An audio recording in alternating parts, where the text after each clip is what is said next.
Una muy buena tarde, mi nombre es Glendy Marina Airón López, estudiante del segundo semestre en Psicología del Centro Universitario de Occidente CUNOC, y en esta oportunidad voy a darle seguimiento a lo que es la ruta de investigación cualitativa, dando a conocer el tema recolección y análisis de datos. Muchas gracias.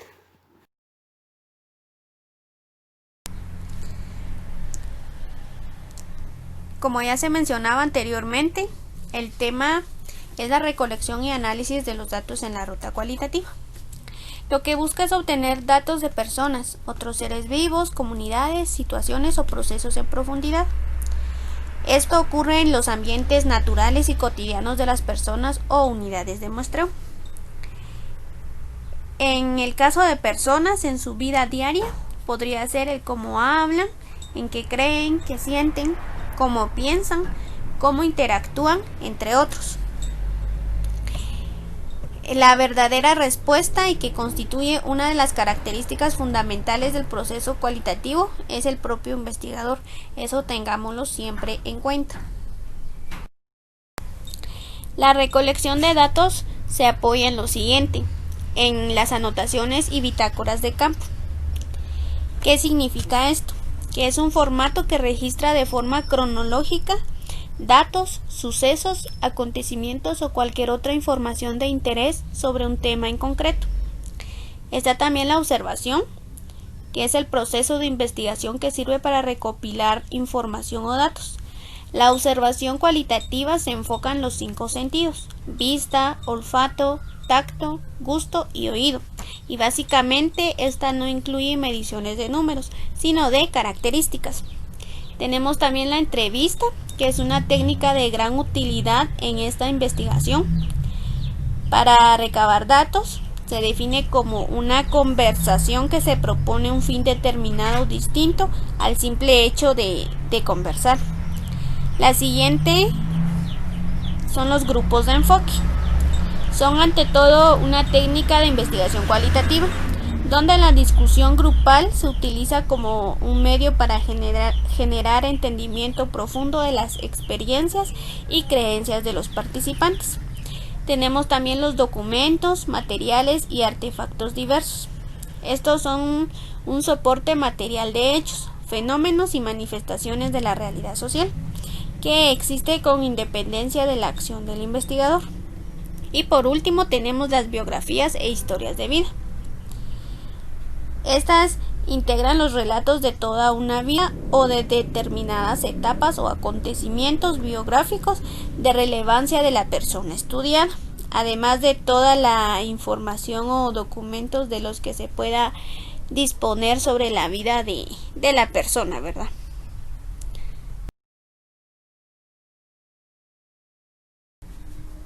Para llevar a cabo el proceso de análisis general en la investigación cualitativa, se consta de 10 pasos. La primera, recolección de datos. Esta se obtiene a través de los instrumentos que anteriormente se mencionaron: la entrevista, grupos de enfoque, observaciones, documentos, artefactos, anotaciones, registros, entre otros. La segunda, la revisión de datos. Obtener un panorama general de los materiales. ¿Qué significa esto? Que conforme se van recolectando los datos, estos se revisan para ver si están obteniendo la información deseada de acuerdo con el planteamiento del problema, los conceptos incluidos en este y las relaciones potenciales que se concibió, así como las explicaciones del fenómeno bajo análisis.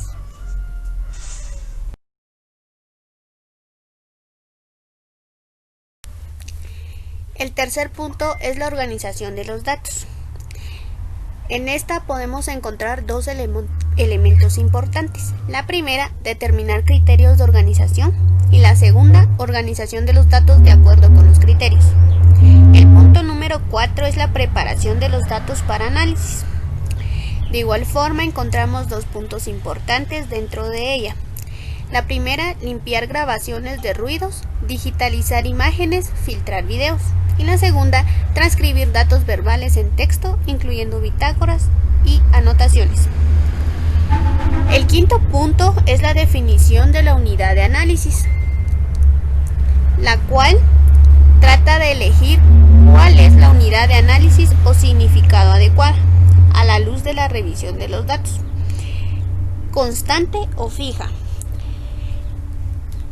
Asimismo, es necesario que se planee qué herramientas auxiliares se van a utilizar para el análisis. Hoy en día la gran mayoría de los análisis se efectúan mediante la computadora, al menos en un procesador de texto. Lo anterior depende del tipo de datos que se haya generado. Pudiera ser que solamente se tuvieran datos escritos, por ejemplo, anotaciones a mano y documentos. En este caso es factible transferir todo el material al procesador de textos. Si se cuenta únicamente con imágenes y anotaciones escritas, las primeras se escanean o transmiten a la computadora y las segundas se transfieren, copian o escanean.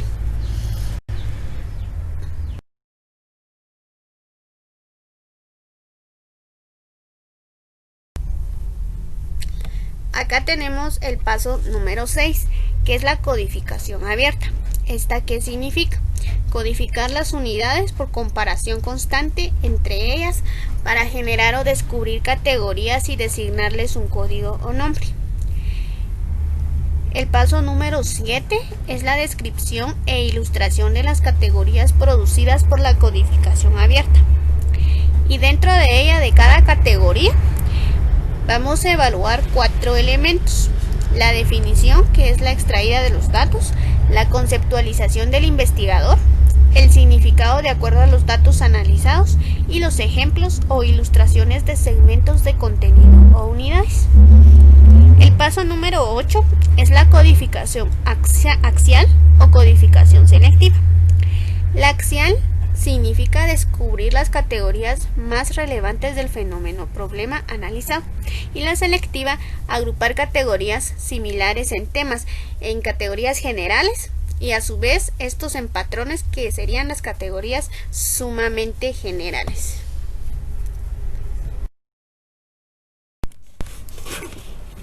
El paso número 9 es la generación de hipótesis, explicaciones y teoría resultante. Esta quiere decir en describir las relaciones o interconexiones entre categorías en un modelo, una historia narrativa general o una experiencia en común. Y como paso 10 tenemos la evaluación de la calidad o rigor del estudio cualitativo.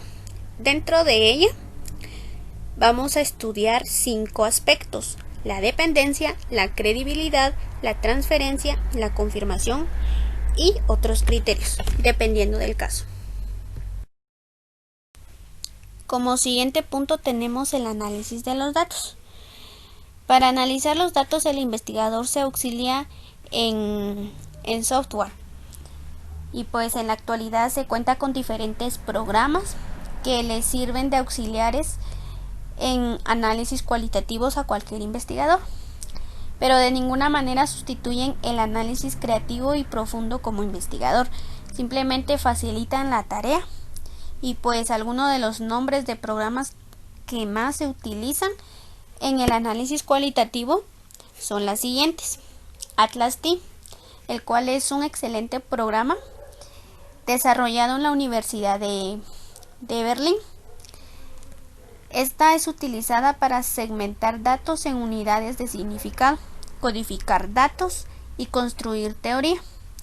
Además, agrega los datos o documentos primarios como textos, fotografías, segmentos de audio o video. De igual forma está la Decision Explorer. Este programa resulta una excelente herramienta de mapeo de categorías.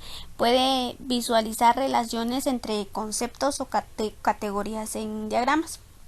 Como en todo programa, es el investigador quien introduce las categorías y define sus vinculaciones. También tenemos la Ethnograph, la cual es un programa muy popular para que se identifiquen y recuperen textos de documentos. La unidad básica es el segmento. Asimismo, codifica las unidades partiendo del esquema de categorización que se haya establecido. Y por último tenemos el en vivo. Es un excelente programa de análisis útil para que se construyan grandes bases de datos estructuradas jerárquicamente y en el que se puede agregar documentos para analizarlos. Y pues podemos encontrar otros, como por ejemplo Maxda y Qualog, que pues son muy utilizados y pues sirven para el mismo fin. Dentro del proceso de investigación cualitativa encontramos los diseños cualitativos y como primer punto tenemos la teoría fundamental. Su planteamiento básico es que las proposiciones teóricas surgen de los datos obtenidos en la investigación. La teoría fundamentada es un diseño de investigación y un producto. El investigador produce una explicación o teoría respecto a un fenómeno, proceso, acción o interacciones que se aplican a un contexto concreto y desde la perspectiva de diversos participantes. Sus diseños específicos pueden ser sistemáticos o emergentes. Y dentro de su procedimiento abarca lo que es la codificación abierta, la codificación axial, la codificación selectiva y la generación de teoría.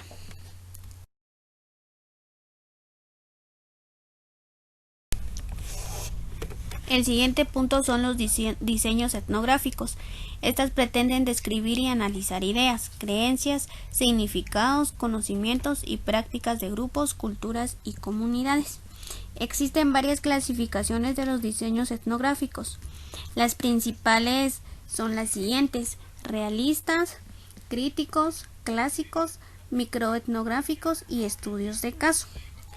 En los diseños etnográficos, el investigador por lo general es completamente un observador participante.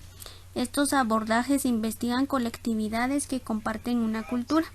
El investigador selecciona el lugar, detecta a los participantes y por último, recolecta y analiza los datos.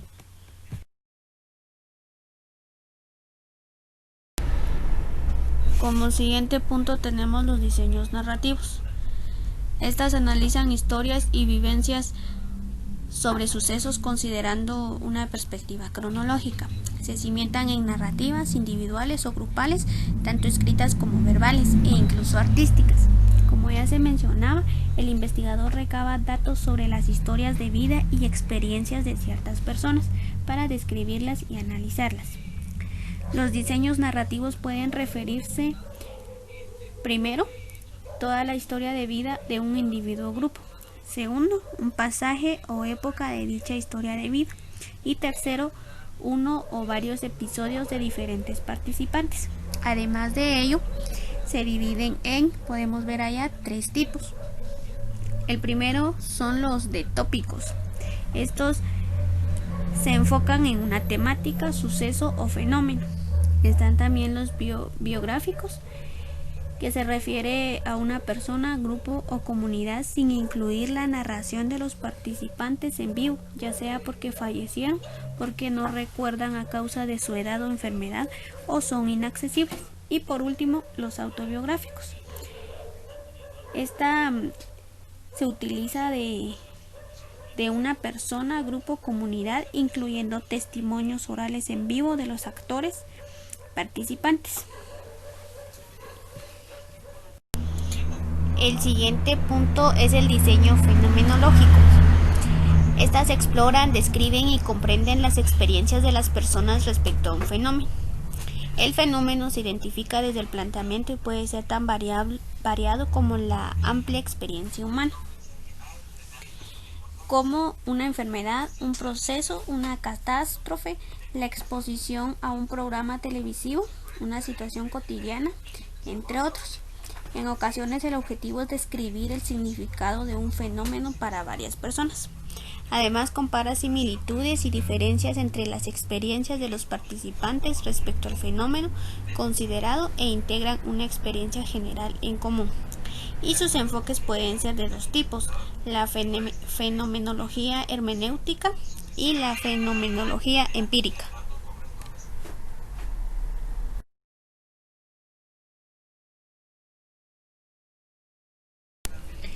Y como último punto tenemos el diseño, investigación, acción. Esta se concentra en resolver problemáticas de diferentes índoles, están basados en las fases cíclicas o en espiral de identificación de la problemática, elaboración de un plan, su implementación y evaluación, así como generación de realimentación. Como ya se mencionaba, su finalidad es resolver problemáticas y mejorar prácticas concretas.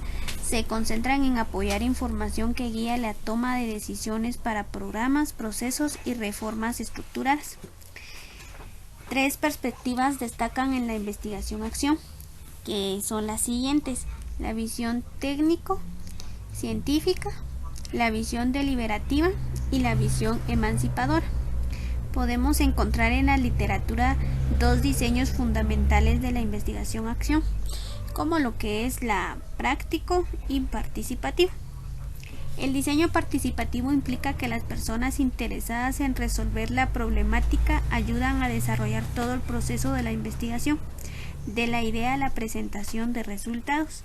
Las etapas o ciclos para efectuar una investigación-acción son: detectar el problema de investigación, formular un plan o programa para resolver la problemática o introducir el cambio, implementar el plan y evaluar resultados, además de generar realimentación, la cual conduce a un nuevo diagnóstico y a una nueva espiral de reflexión y acción. Muchas gracias.